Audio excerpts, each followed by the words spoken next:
He stalked, tortured, and killed for fun. This is the true story of Richard Ramirez. Don't forget to like, comment, and subscribe for daily true crime videos. This video contains descriptions of violent crimes including murder, sexual assault, and crimes against children. Viewer discretion is strongly advised. The man the media would come to call the Night Stalker was born on February 29, 1960, in El Paso, Texas. His childhood was marked by violence, trauma, and neglect. He sustained multiple head injuries at a young age and was heavily influenced by his older cousin Miguel, a Vietnam War veteran who bragged about horrific acts he'd committed overseas. Miguel even showed Richard photos of murdered women, forever warping his understanding of violence and control. As a teenager, Richard became deeply immersed in Satanism and began experimenting with drugs. By the time he moved to California in his early 20s, he was already a drifter, addicted, disturbed, and on the brink of something far darker. The killing began in 1984. His first known victim was 79-year-old Jenny Vinso, who was found murdered in her Los Angeles apartment. She had been sexually assaulted and stabbed multiple times. Her body was nearly decapitated. Police had no idea that this was only the beginning. Over the next year and a half, Ramirez committed a series of brutal crimes, home invasions, murders, rapes, and child abductions, often with no clear pattern. His victims ranged from young children to elderly couples. He used a variety of weapons, from handguns to machetes.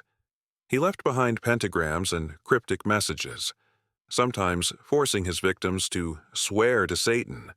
The randomness of his attacks terrified the public.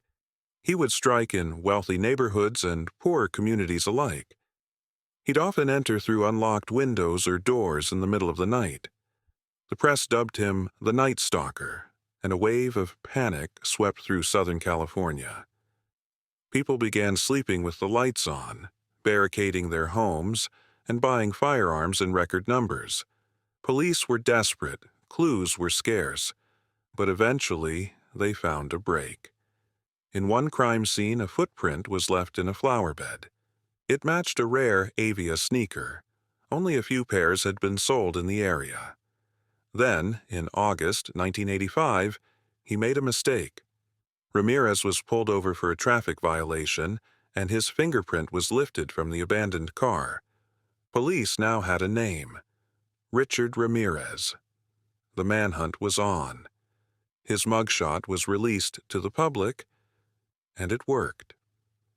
On August 31, 1985, Ramirez was recognized in East Los Angeles.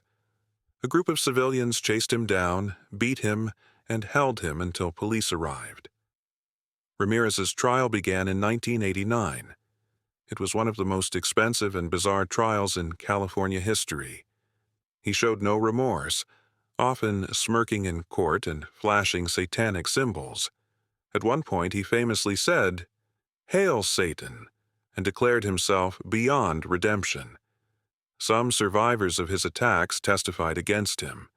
Their strength and courage painted a picture of a man driven not just by violence, but by a desire to inflict lasting fear. Ramirez didn't care about age, gender, or background. His killings were random, and that made them all the more terrifying. He was convicted of 13 counts of murder, 5 attempted murders, 11 sexual assaults, and 14 burglaries. The jury sentenced him to death. Even behind bars, he attracted a disturbing kind of fandom. Women sent him love letters. He married a magazine editor while on death row. Some saw him as a dark celebrity. But to his victims and their families, he was a monster.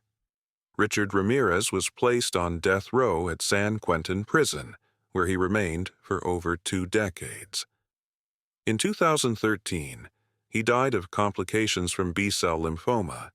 He was 53.